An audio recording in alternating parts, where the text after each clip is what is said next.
شروع اللہ کا نام لے کر جو بڑا مہربان نہایت رحم والا ہے۔ سب طرح کی تعریف اللہ ہی کے لیے ہے جو تمام مخلوقات کا پروردگار ہے، بڑا مہربان نہایت رحم والا، انصاف کے دن کا حاکم۔ اے پروردگار، ہم تیری ہی عبادت کرتے ہیں اور تجھی سے مدد مانگتے ہیں۔ ہم کو سیدھے رستے چلا، ان لوگوں کے رستے جن پر تو اپنا فضل و کرم کرتا رہا، نہ ان کے جن پر غصے ہوتا رہا اور نہ گمراہوں کے۔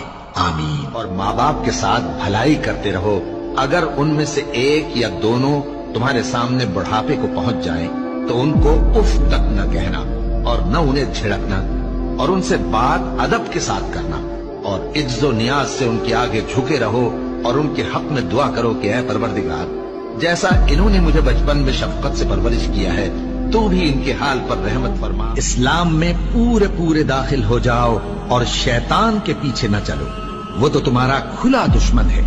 پھر اگر تم احکام روشن پہنچ جانے کے بعد لڑکھڑا جاؤ تو جان رکھو کہ اللہ غالب ہے، حکمت والا ہے۔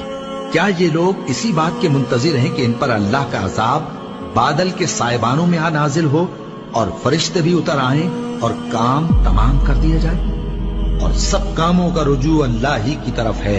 اے پیغمبر، بنی اسرائیل سے پوچھو کہ ہم نے ان کو کتنی کھلی نشانیاں دی، اور جو شخص اللہ کی نعمت کو اپنے پاس آنے کے بعد بدل دے تو اللہ سخت عذاب کرنے والا ہے۔ اور جو کافر ہیں ان کے لیے دنیا کی زندگی خوشنما کر دی گئی ہے اور وہ مومنوں سے تمسخر کرتی ہیں، لیکن جو پرہیزگار ہیں وہ قیامت کے دن ان سے اوپر ہوں گے، اور اللہ جس کو چاہتا ہے بے حساب رزق دیتا ہے۔ مسلمانوں، سب نمازیں خصوصاً بیچ کی نماز یعنی نماز عصر پورے اہتمام کے ساتھ ادا کرتے رہو اور اللہ کے آگے ادب سے کھڑے رہا کرو۔ پھر اگر تم خوف کی حالت میں ہو تو پیادے یا سوار جس حال میں ہو نماز پڑھ لو۔ پھر جب امن و اطمینان ہو جائے تو جس طریق سے اللہ نے تم کو سکھایا ہے جو تم پہلے نہیں جانتے تھے، اللہ کو یاد کرو۔ کہو کہ اگر تم جانتے ہو تو بتاؤ کہ زمین اور جو کچھ زمین میں ہے سب کس کا مال ہے؟ جھٹ بول اٹھیں گے کہ اللہ کا۔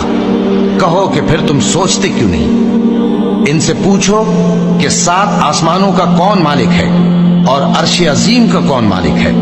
بے ساختہ کہہ دیں گے کہ یہ چیزیں اللہ ہی کی ہیں۔ کہو کہ پھر تم ڈرتے کیوں نہیں؟ کہو کہ اگر تم جانتے ہو تو بتاؤ کہ وہ کون ہے جس کے ہاتھ میں ہر چیز کی بادشاہی ہے اور وہ پناہ دیتا ہے اور اس کے مقابل کوئی کسی کو پناہ نہیں دے سکتا؟ فوراً کہہ دیں گے کہ ایسی بادشاہی تو اللہ ہی کی ہے۔ کہو کہ پھر تم پر جادو کہاں سے پڑ جاتا ہے؟ بات یہ ہے کہ ہم نے ان کے پاس حق پہنچا دیا ہے، اور یہ جو بت پرستی کیے جاتے ہیں بے شک جھوٹے ہیں۔ اللہ نے نہ تو کسی کو اپنا بیٹا بنایا ہے اور نہ اس کے ساتھ کوئی اور معبود ہے۔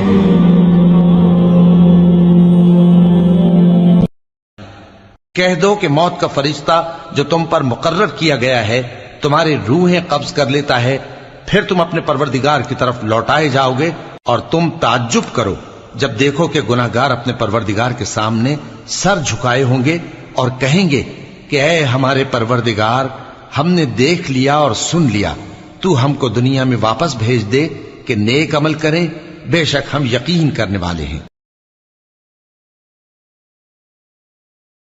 اس کی شان یہ ہے کہ جب وہ کسی چیز کا ارادہ کرتا ہے تو اس سے فرما دیتا ہے کہ ہو جا، تو وہ ہو جاتی ہے۔ وہ ذات پاک ہے جس کے ہاتھ میں ہر چیز کی حکومت ہے، اور اسی کی طرف تم کو لوٹ کر جانا ہے۔ مسلمانوں، تم پر اللہ کے رستے میں لڑنا فرض کر دیا گیا ہے، اور وہ تمہیں ناگوار تو ہوگا، مگر عجب نہیں کہ ایک چیز تم کو بری لگے اور وہ تمہارے حق میں بھلی ہو، اور عجب نہیں کہ ایک چیز تم کو بھلی لگے اور وہ تمہارے لیے مضر ہو، اور ان باتوں کو اللہ ہی بہتر جانتا ہے اور تم نہیں جانتے۔ اللہ نے کافروں کے لیے نوح کی بیوی اور لوط کی بیوی کی مثال بیان فرمائی ہے۔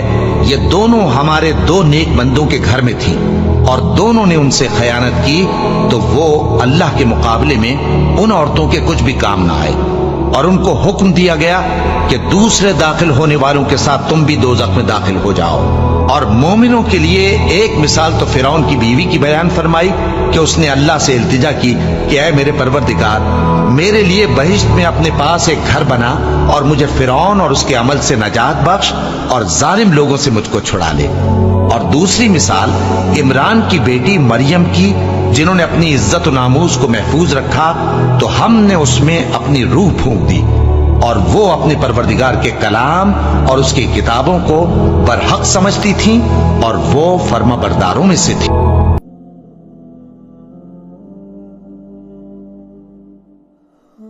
اللہ نے کافروں کے لیے نوح کی بیوی اور لوط کی بیوی کی مثال بیان فرمائی ہے۔ یہ دونوں ہمارے دو نیک بندوں کے گھر میں تھیں اور دونوں نے ان سے خیانت کی تو وہ اللہ کے مقابلے میں ان عورتوں کے کچھ بھی کام نہ آئے، اور ان کو حکم دیا گیا کہ دوسرے داخل ہونے والوں کے ساتھ تم بھی دوزخ میں داخل ہو جاؤ۔ اور مومنوں کے لیے ایک مثال تو فرعون کی بیوی کی بیان فرمائی کہ اس نے اللہ سے التجا کی کہ اے میرے پروردگار، میرے لیے بہشت میں اپنے پاس ایک گھر بنا اور مجھے فرعون اور اس کے عمل سے نجات بخش اور ظالم لوگوں سے مجھ کو چھڑا لے۔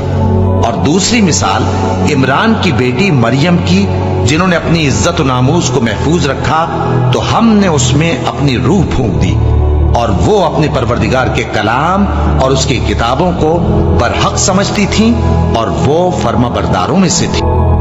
مسلمانوں، تم پر اللہ کے رستے میں لڑنا فرض کر دیا گیا ہے، اور وہ تمہیں ناگوار تو ہوگا، مگر عجب نہیں کہ ایک چیز تم کو بری لگے اور وہ تمہارے حق میں بھلی ہو، اور عجب نہیں کہ ایک چیز تم کو بھلی لگے اور وہ تمہارے لیے مضر ہو، اور ان باتوں کو اللہ ہی بہتر جانتا ہے اور تم نہیں جانتے۔ شان یہ ہے کہ جب وہ کسی چیز کا ارادہ کرتا ہے تو اس سے فرما دیتا ہے کہ ہو جا، تو وہ ہو جاتی ہے۔